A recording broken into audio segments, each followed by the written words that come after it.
Book Devotion, Patti Smith, Chapter 2. Cold rain struck the window of the cottage, then froze in strange patterns. There would be no skating this morning. Eugenia sat at the kitchen table and opened her journal. The first pages contained variations of the same set of lines, a poem of sorts, her loosely strung Siberian flowers, written in the Estonian language of her mother and father, a language she had taught herself. She then turned to the back pages, used primarily as an exercise book to practice English. Thoughts about skating, her aunt, and former guardian Irina, and the parents she never knew. She intended to write more, but no words came to her, so she read and corrected what she had already written. I was born in Estonia. My father was a professor. My parents had a nice house with some land and a beautiful garden that my mother tended with much devotion. My mother's younger sister, Irina, lived in our house. She was leaving the country with a gentleman named Martin Burkhardt.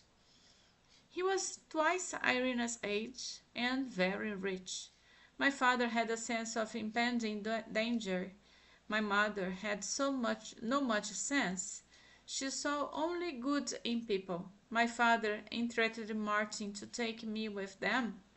Irina said my mother held me and cried for 3 days and nights. It comforted me to imagine being covered with my mother's tears. That spring my parents were separated and deported from their village in Estonia.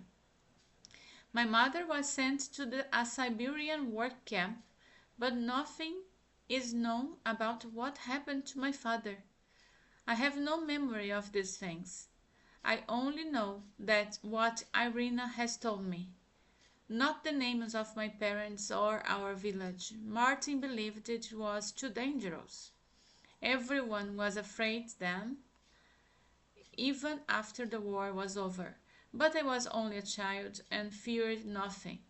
Irina was beautiful like a film star, like Jean Tierney, who I have seen in her movie magazines.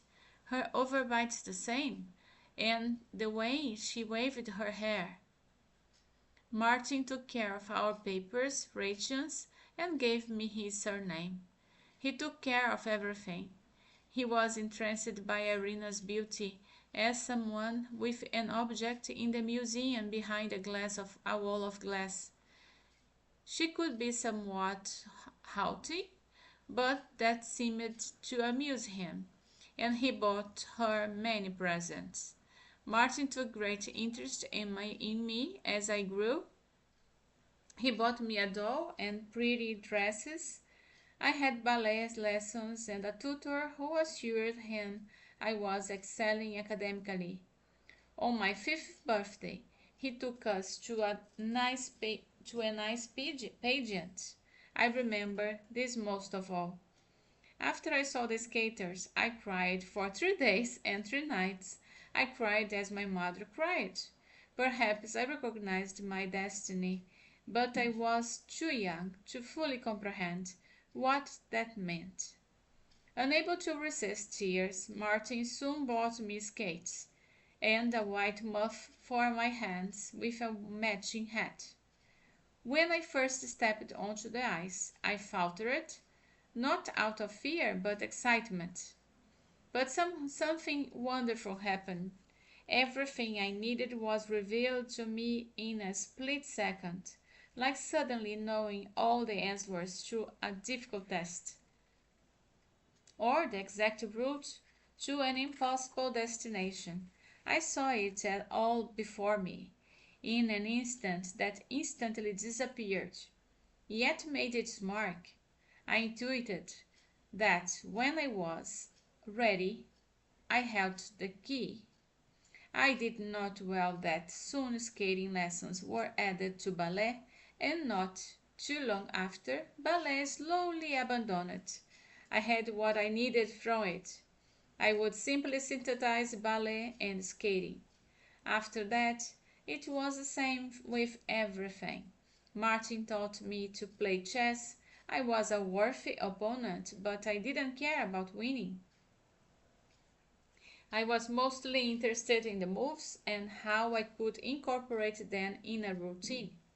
I never spoke of this, for I was afraid he might insist I spend less time thinking of skating. Martin said I was gifted in science, but this gift gave me no tools to express the inexpressible. We spoke many languages together, even dead ones. Yet of all the languages I have known, skating is the one I know best, a language without words, where the mind must bow to instinct.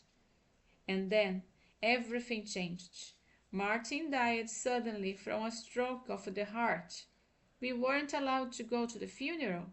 His solicitor sent Irina a check and the keys to the house on a small piece of land bordering the forest. We had to leave the apartment he had provided for us. With the money he left her, we lived comfortably. But nothing was ever as good as at that time. Only when I found the secret pound did I understand why he had chosen this house. I was almost 11. He must have known I would find it. But there was nothing there that made Irina happy. Not until she met Frank. Before that, she moved through the days as if a ghost. Irina has been gone for almost 2 months. I know she would be angry that I left school, but no one there will mind. My conflicting thoughts and questions have always made my teachers uncomfortable, and I believe there is nothing more they can teach me. I understand why Irina left. There has never been much affection between us. I have been a responsibility that she was obliged to accept. Yet I have some misgivings about my behavior when she said goodbye. My heart was quite hard. I said nothing, perhaps because I was afraid, for she is my only link with my family. Continuing in the next video.